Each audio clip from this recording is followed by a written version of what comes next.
एक तवे पर 5 रोटियां।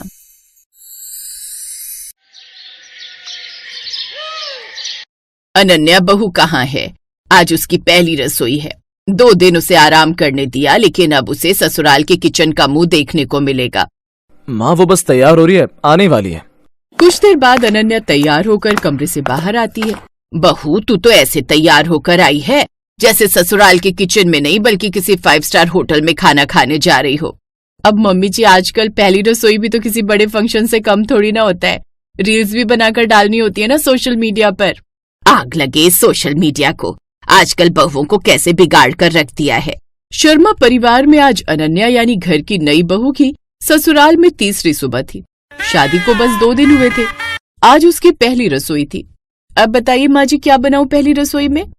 देख, मीठे में खीर बना ले और सब्जी में मलाई शाही पनीर, और हाँ, हम सबको एक साथ गर्मा गर्म रोटी खानी है, इसलिए सबको एक साथ गर्मा गर्म रोटी देना, मतलब एक तवे पर 5 रोटियां बनाना। हैं? एक तवे पर 5 रोटियां? हाँ, क्यों नहीं बना सकती? इस अमित ने ही तुम्हारी शादी से पहले मुझसे यही कहा था कि तुम बड़ी काबिल हो और एक साथ एक तवे पर 5 रोटियां बनाकर हमें गर्मा गर्म खिला सकती हो। इसने कहा था कि अनन्या में ये सुपर पावर है। क्यों नहीं बना सकती क्या? अनन्या अमित को घूर घूर कर देखती है। अमित के बच्चे, तुम मिलो मुझे अकेले में। अब कहाँ खो गई बहू? चल जाओ, रसोई में जाकर खाना बनाने की तैयारी कर। हाँ हाँ माँ जी। अनन्या किचन में गई और खाना बनाने लगी। उसने सब्जी और खीर बना ली, जिसके बाद वो आटा गूंथ रही थी कि तभी उसकी सास सावित्री देवी घमघमाती आवाज में आई। बहू, जल्दी हाथ चलाओ, पूरे घर को नाश्ता देना है, और हाँ, 5 रोटियां एक साथ जरूर बनाना। मोहल्ले में सबको बताना भी तो है कि हमारी बहू कितनी हुनरमंद है। लेकिन मम्मी जी, 5 रोटियां एक ही तवे पर, वो भी इतने से तवे पर, इस पर तो एक ही रोटी बनेगी। हाँ हाँ, इसमें भी बन सकती है, क्यों नहीं बन सकती? क्यों, तेरी मम्मी ने नहीं सिखाया क्या? इतनी पढ़ाई करके आई है, एक तवे का हिसाब नहीं आता क्या कि कैसे उस पर 5 रोटियां एक साथ बनानी है? लेकिन तवा तो देखिए माँ जी। सास बीच में ही बात काटते हुए बोली। बड़ी बड़ी बातें मत कर बहू, हमारे जमाने में तो हम एक बार में 10 बना लेते थे, वो भी इतने से तवे पर। चल अब काम कर। ऐसा कहकर सास किचन से बाहर आ गई। तभी छोटे देवर मोहन ने आकर शोर मचाया। वाह भाभी, क्या बढ़िया सी खुशबू आ रही है। लगता है सब्जी तो बड़ी मजेदार बनी है। अच्छा सुनो, आज तो मैं 5 रोटियां ही खाऊंगा। वैसे रोज तो 2 से ज्यादा नहीं खाता, पर आज आपकी सुपर फास्ट रोटियां टेस्ट करूंगा। ठीक है मोहन, बना दूंगी। मोहन भी वहाँ से चला गया। इस घर के लोगों की सोई 5 पर ही आकर क्यों अटक जाती है? 5 नंबर का तो ग्रहण लग गया जैसे मेरे ऊपर। फिर अनन्या का पति अमित धीरे से रसोई में आया। अनन्या, बन गया क्या खाना और रोटियां? तुम तो चुप ही रहो। जी तो चाह रहा इस बेलन से तुम्हारी इतनी सुताई करूँ, इतनी सुताई करूँ। क्या जरूरत थी माँ जी के सामने डींगे हाँकने की कि मैं एक तवे पर 5 रोटी बनाती हूँ? अब झूठ नहीं बोलता तो क्या करता, बोलो। तुम तो जानती हो माँ लव मैरिज के खिलाफ थी, क्योंकि उन्हें लगता था कि लव मैरिज वाली बहू उन्हें खाना पकाकर नहीं दे सकती, इसलिए तुम्हारी बढ़ा चढ़ाकर तारीफ कर दी थी। अरे तो जब ऐसा कुछ था तो तुम मुझे बता देते, मैं एक बड़ा तवा ले आती दहेज में, डोसे वाला तवा, उस पर आराम से बन जाती रोटी। देखो नन्या, जो भी है, लेकिन अब मेरी इज्जत तुम्हारे हाथों में है। मेरी इज्जत बचा लो मेरी माँ। तुम तो अंधेरे में सुई ढूंढने जैसा काम बता रहे हो। अच्छा ठीक है, फिर भी कोशिश करूंगी। हाँ वो बात भी सही है, पर तुम कोशिश करो ना, क्या पता हो जाए। अमित, कोशिश वो करता है जो चीज संभव हो। एक तवा है, गोल रोटी है, 5 जगह कहाँ आएगी यार? मम्मी, मैं ये कहाँ फंस गई? अब तुम जाओ यहाँ से, नहीं तो ऐसा ना हो इस बेलन से मैं तुम्हें ही बेल कर गरम गरम तवे पर सेकने के लिए डाल दूं। अमित जल्दी से वहाँ से चला जाता है, लेकिन कुछ देर बाद अनन्या को बाहर हॉल से काफी सारे लोगों की आवाज सुनाई देती है। वो और कोई नहीं बल्कि पड़ोस में रहने वाली उसकी सास की कुछ सहेलियां थी। आज तो हम भी देखेंगे तेरी बहू कितनी टैलेंटेड है। सुना है वो एक नया टैलेंट दिखा रही है, एक साथ एक तवे पर 5 रोटियां बनाने का। वैसे तुझे पता है मेरी बहू ने अपनी पहली रसोई में 10 रोटियां एक साथ बेलकर दिखाई थी। हाय सच में, लेकिन ये कैसे मुमकिन है? वही तो हमने भी सोचा कि आखिर ये सब कैसे मुमकिन है, लेकिन फिर उसने आटे का एक बड़ा सा गोला बनाया और उसको लंबाई में कर लिया। फिर उसकी 10 गोलियां बनाकर एक के ऊपर एक रखकर उसे बेलती गई। फिर क्या था, एक साथ 10 रोटी बेल गई। हाँ, वो अलग बात है कि वो सब आपस में चिपक गई और उनकी रोटियां नहीं बन पाई। अरे लेकिन मेरी बहू ऐसी नहीं है, उसको जो टास्क दिया है वो उसे पूरा करके ही दम लेगी, और ये बात मैं अच्छे से जानती हूँ। हाँ भाई, वैसे हमारे जमाने में काम हाथ से होता था, दिमाग से नहीं। आज देखते हैं कि बहू में कितना हुनर है। तो ऐसा करते हैं, किचन में चलकर लाइव बहू का टैलेंट देख लेते हैं। क्यों, सही कहा ना? हाँ हाँ क्यों नहीं। इधर सास उन सभी सहेलियों को लेकर किचन में चली गई। चल बहू, आज मेरी सहेलियां भी अपनी आंखों से तुझे ये काम करते हुए देखना चाहती हैं। चल हो जा शुरू। ये सुनकर अनन्या के हाथ कांपने लगे। इतनी निगाहों में रोटियां बनाना आसान नहीं था। चल बहू शुरू कर, एक साथ 5 रोटियां तवे पर चढ़ा दे। क्या सोच रही है अब? अनन्या ने पहली रोटी रखी, फिर दूसरी। जगह कम थी, तीसरी डालना भी मुश्किल लग रहा था। अरे अरे बहू तो 2 पर ही अटक गई। तभी रीना ताने देते हुए बोली, कहते हैं कि पढ़ाई लिखाई करने वाली लड़कियां घर के काम नहीं संभाल पाती। लगता है ये बात सच है। ये सुनकर अनन्या के हाथों की उंगलियां ठंडी पड़ गई, लेकिन उसका माथा गर्म हो गया। जी तो चाह रहे कि इन 5 को ही गरम गरम तवे पर बिठाकर सेक दो। यही सोचते हुए उसने तीसरी रोटी डालने की कोशिश की, पर रोटियां आधी आधी चढ़ने से जलने लगी। ये देख सास चिढ़ गई। अरे ये क्या कर रही है बहू, रोटियां जला रही है। 5 की जगह ये तो एक भी नहीं बना पाएगी ऐसे। ओफो मम्मी जी, ऐसे ना मैं डिस्टर्ब हो रही हूँ। मैं अपने काम पर कंसंट्रेट नहीं कर पा रही। आप एक काम कीजिए, आप सब बाहर जाइए, मैं जल्दी से 5 रोटियां बनाकर लाती हूँ, वो भी एक साथ। पता नहीं क्या ही करके मानेगी। चलो भाई बाहर चलो। अब वो सब एक साथ बाहर आ जाते हैं। ओफो अब क्या करूं, अब तो बात इज्जत पर आ गई है। फिर अनन्या को एक आइडिया आया कुछ देर बाद, और पेश है अब एक साथ आप सबके लिए एक तवे पर बनी हुई गर्मा गर्म 5 रोटियां। ऐसा कहकर जैसे ही उसने सबको वो रोटियां परोसी, तो सभी रोटियों को देखकर हैरान रह गए। बहू ये क्या है, पूरी जितनी रोटियां? माँ जी आपने कहा था ना एक तवे पर 5 रोटियां बनाकर दिखानी है। अब ये तो तय नहीं हुआ था कि कितने साइज की बनानी है। और रीना आंटी, आजकल की लड़कियां पढ़ी लिखी हैं और इसीलिए अपनी बुद्धि का इस्तेमाल सही से करना बहुत अच्छे से जानती हैं।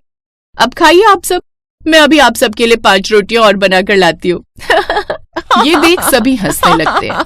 अब सबको उसके हाथ का खाना बड़ा पसंद आता है और साथ ही सब बहू की अक्ल की तारीफ भी करते हैं।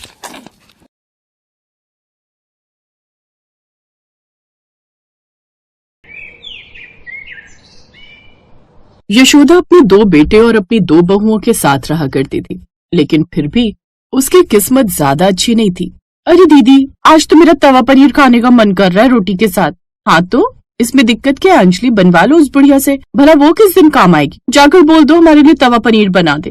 हाँ वैसे मानना पड़ेगा, ये बुढ़िया खाना बहुत ही स्वादिष्ट बनाती है। मैंने उसके हाथ का बहुत सारा खाना खाया, खाकर काफी अच्छा लगता है। ठीक है अभी बनवा लेती हूँ। बुढ़िया, ओ बुढ़िया इधर आ। क्या हुआ बहू, पोछा लगा रही थी, क्यों बुलाया? ए बुढ़िया, तुझसे अब तक घर का काम नहीं हुआ? बेटा अभी कर तो रही हूँ। अरे जल्दी जल्दी हाथ चला, मेरे पेट में तो चूहे दौड़ने लगे। मुझे खाना भी तो खाना है, उसके बाद मुझे काम से बाहर भी जाना है। अच्छा ठीक है, मैं पहले तुम्हारे लिए खाना ही बना देती हूँ। यशोदा घर की साफ सफाई कर रही थी और वो उस काम को छोड़कर रसोई की तरफ खाना बनाने जा रही होती है। तभी अंजलि उसे रोकते हुए कहती है, अरे बुढ़िया पहले ये तो सुन ले कि बनाना क्या है। मेरा आज तवा पनीर रोटी खाने का बहुत मन है, इसलिए मेरे लिए तवा पनीर बना दे। मैंने सुना है तू खाना बहुत अच्छा बनाती है, देखते हैं आज हम भी तेरे हाथों का खाना खाकर। अब यशोदा रसोई में जाती है और खाने में तवा पनीर बनाती है। फिर वो खाना बनाकर सभी को खाना परोसती है। मैंने कहा था ना ये बहुत स्वादिष्ट खाना बनाती है, देखा सच में मजा ही आ जाएगा। हाँ दीदी आपने तो सही कहा था, ये किसी रेस्टोरेंट के खाने से भी ज्यादा अच्छा लग रहा है, जिसे किसी 5 स्टार रेस्टोरेंट के शेफ ने बनाया है। दोनों बहुएं बड़े मजे से खाना खाती हैं और खाना खाने के बाद उससे कहती हैं, ए बुढ़िया तू जल्दी से सारे बर्तन धो दे, हम बाहर जा रहे हैं। हाँ मैं रात को आने में लेट भी हो सकता है, तो हमारे लिए खाना बना के रखियो। सास को घर का सारा काम करने का ऑर्डर देकर वहाँ से खुद तो आराम से बेफिक्र होकर बाहर घूमने और ऐश करने चली जाती है। हे भगवान, मैं क्या करूं, इस उम्र में भी मुझे काम करना पड़ रहा है। एक तो मेरे हाथों में इतना दर्द है। बेचारी यशोदा जैसे तैसे करके सारे बर्तन साफ कर लेती है। उसके बाद घर का सारा काम खत्म करके थोड़ी देर आराम करने के लिए लेट जाती है। इस तरह शाम हो जाती है। अजी आ गए आप? हाँ खाना लगा दो। फिर कुछ देर बाद यशोदा सबके लिए रसोई से खाना लेकर आती है। बेटा तुम आ गए, आज का दिन कैसा रहा? क्या मैं हुए नहीं दिख रहा आपको? यहाँ क्या हमारा भूत खड़ा है? अब अगर सवाल जवाब पूरे हो गए हैं तो हमारे लिए भी परोस दो, बहुत जोर की भूख लगी है। यशोदा चुप हो जाती है। इस बात से वो अच्छे से वाकिफ थी कि इस घर में किसी को भी उसके आंसुओं से कोई फर्क नहीं पड़ता और ना ही किसी को उसकी कद्र है। उसकी बहुएं तो उससे बदतमीजी करती ही थी, साथ ही उसके बेटे भी उसके साथ बिल्कुल वैसा ही व्यवहार करते थे। इस बुढ़िया को कितनी बार कहा है कि जब ये बाहर से आए तो इनसे फालतू के सवाल जवाब मत किया करो, आते इनका मूड खराब मत किया करो। मैं तो बस अपने बच्चों से एक पल बात करना चाहती थी। उसकी चिंता मत करो, बात करने के लिए हम है ना, उतना काफी है। वाह बहू, कितना सही जवाब दिया है तूने। वैसे तूने बात तो बिल्कुल सही कही। माँ बाप की जरूरत सिर्फ बचपन में होती है, जब तक बच्चों को नहाना खाना नहीं आता, और जैसे ही बच्चे बड़े हो जाते हैं और सब काम खुद करने लगते हैं, उन्हें माँ बाप की जरूरत नहीं होती। वो उन्हें लात मारकर अपनी जिंदगी से भगा देते हैं। देखो, अब फिर से अपना ज्ञान देना शुरू मत करो। नहीं, ज्ञान भी इंसानों को दिया जाता है, तुम जैसे जल्लादों को नहीं। ये सुनकर अंजलि जोर जोर से रोने का बहाना करती है। देखा जी, आपने देखा, ये हमसे कैसी बातें कर रही है। माँ, रुला दिया ना तुमने इस बेचारी को। अरे क्या तुमसे शांति से नहीं रहा जाता? क्यों हमारे हर रोज घर में झगड़ा करवाती हो? वाह बेटा, कितनी अच्छी बात कही है तूने। तुझे अपनी बीवी के मगरमच्छ के आंसू तो नजर आ गए, लेकिन अपनी माँ का दुख नजर नहीं आया। तुम लोग मेरे साथ इतने दिनों से कितना बुरा व्यवहार कर रहे हो। क्या मैंने कभी कुछ कहा? मैंने चुपचाप तुम्हारे सभी जुल्म सहे। जब से तुम्हारी पत्नी आई है, तुमने मुझसे ढंग से 2 घड़ी बैठकर बात तक नहीं की। अरे बात करना तो दूर की बात है, तुम्हें तो मेरी परवाह तक नहीं है। देखो, बस बहुत हो गया, जाकर रसोई में काम करो। और तुम्हें इस घर में रख रहे हैं, वही बहुत बड़ी बात है। वरना देखो, दुनिया के बूढ़े बुढ़िया ऐसे रास्तों पर पड़े रहते हैं। वैसे तुझे शर्म तो नहीं आई होगी ये बात बोलने से पहले? अगर तेरे भैया भाभी तेरी माँ के साथ ऐसा व्यवहार करे तो तुझे कैसा लगेगा? अरे किसी की हिम्मत है हमारी माँ के साथ कोई ऐसा व्यवहार कर दे? देखा बेटा, सबको अपनी जान ही प्यारी होती है बस, लेकिन दूसरों की भावनाओं की कदर किसी को नहीं। लेकिन अब बस बहुत हुआ, मैं इस घर में और एक पल नहीं रहूंगी। तुम लोगों ने पहले ही मेरा बहुत फायदा उठा लिया। बचपन में बच्चों को पैसों की समय पर खाने की और उनके काम करवाने की जरूरत होती है, इसलिए माँ बाप तब उन्हें बुरा नहीं लगते। लेकिन जरूरत खत्म होने पर ही, फायदा खत्म होते ही माँ बाप को लात मार देते। मैं अभी इसी वक्त इस घर को छोड़कर जा रही हूँ। जाओ जाओ, कहाँ जाओगी? हम भी देखते हैं। अरे इस घर में रहने के लिए छत और खाने के लिए खाना तो मिल रहा है कम से कम। भले ही अब दर दर भटकना पड़े, लेकिन तुम जैसी औलाद के पास कभी वापस नहीं आऊंगी। अब वो अपना कुछ जरूरत का सामान पैक करती है और वहां से चली जाती है। उसके चारों बेटे बहू उसे जाते हुए देख रहे थे, लेकिन मजाल जो किसी ने उसे एक बार भी जाने से रोका हो। अब वो बेचारी अपने बुढ़ापे में बिल्कुल अकेली हो गई थी और इस तरह सड़क पर अकेले इधर उधर भटक रही थी, वो भी भूखी प्यासी। एक रोज उसकी मौसेरी बहन उसे मिलती है। अरे यशोदा, तुम कहाँ जा रही हो और ये क्या हाल बना रखा है? अपनी मौसी की बेटी को देखकर यशोदा की आंखों में आंसू आ जाते हैं और वो उसे अपना सारा हाल सुना देती है, जिसे सुनकर विद्या भी भावुक हो जाती है। तुम चिंता मत करो यशोदा, कहते हैं ना भगवान सब देखता है। तुम एक काम करो, तुम मेरे साथ चलो। वो यशोदा को अपने साथ अपने घर ले आती है और फिर उसे खाना खिलाती है। तुम्हारे बच्चे कहाँ है विद्या? कुछ सालों पहले मेरे बेटे बहू ने भी मुझे घर से निकाल दिया था। ये बच्चे ऐसा ही करते हैं, जब इन्हें माँ बाप की जरूरत खत्म हो जाती है तो उन्हें लात मारकर अपनी जिंदगी से निकाल देते हैं। हाँ, लेकिन मुझे जब घर से निकाला तब मैं थोड़ी जवान थी और उस समय मेरे पास मेरी सोने की चेन थी। मैंने उसे बेचकर अपना छोटा सा काम खोल लिया। आज मैं खुद कमाती हूँ और खुद खाती हूँ। अब मुझे कल के पैदा हुए बच्चों की बातें सुननी नहीं पड़ती, वरना उनके साथ रहते हुए मुझे एक रोटी के लिए भी 10 बातें सुननी पड़ती थी। तुम चिंता मत करो, अब हम दोनों बहनें मिलकर एक साथ अपनी जिंदगी बिताएंगे। शुक्र है अब मुझे अकेले नहीं रहना पड़ेगा। अब मेरे साथ कोई है जिससे मैं अपने दिल की बातें कह सकती हूँ। हाँ, वैसे भी हम दोनों अपनी शादी के बाद कभी नहीं मिले। अब हम एक दूसरे से बहुत सारी बातें करेंगे। दोनों बहनों को एक दूसरे का साथ मिल जाता है। फिर अगले दिन सुबह सुबह मैं अपना ठेला लेकर पकौड़े बेचने जा रही हूँ। अच्छा, मैं कह रही थी क्या मैं भी ये काम शुरू करूँ? इससे हम दोनों की ही मदद भी हो जाएगी और दोनों को एक दूसरे का सहारा मिलेगा। हाँ जरूर, क्या तुम भी पकौड़े बनाकर बेचोगी?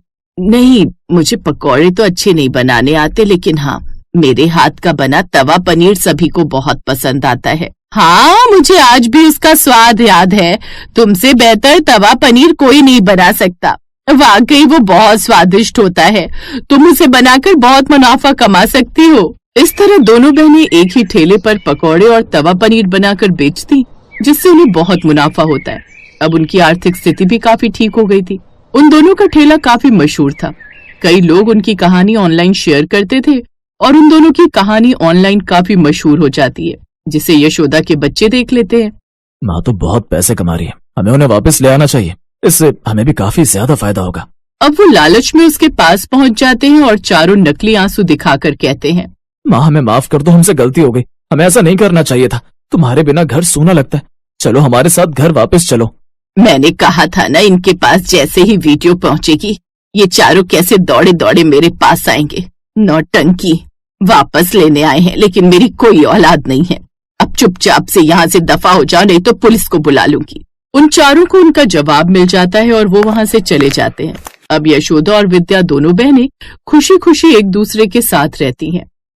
Best buddies. Hello friends, Thanks for watching this video. अगर आपको ये वीडियो पसंद आया है तो प्लीज लाइक, सब्सक्राइब, कमेंट्स करें इस वीडियो पर और हाँ, शेयर करना भी ना भूलें। और भी मजेदार वीडियो देखने के लिए नीचे दिए गए बेल आइकॉन को दबाएं। देखते रहिए बेस्ट बडीज।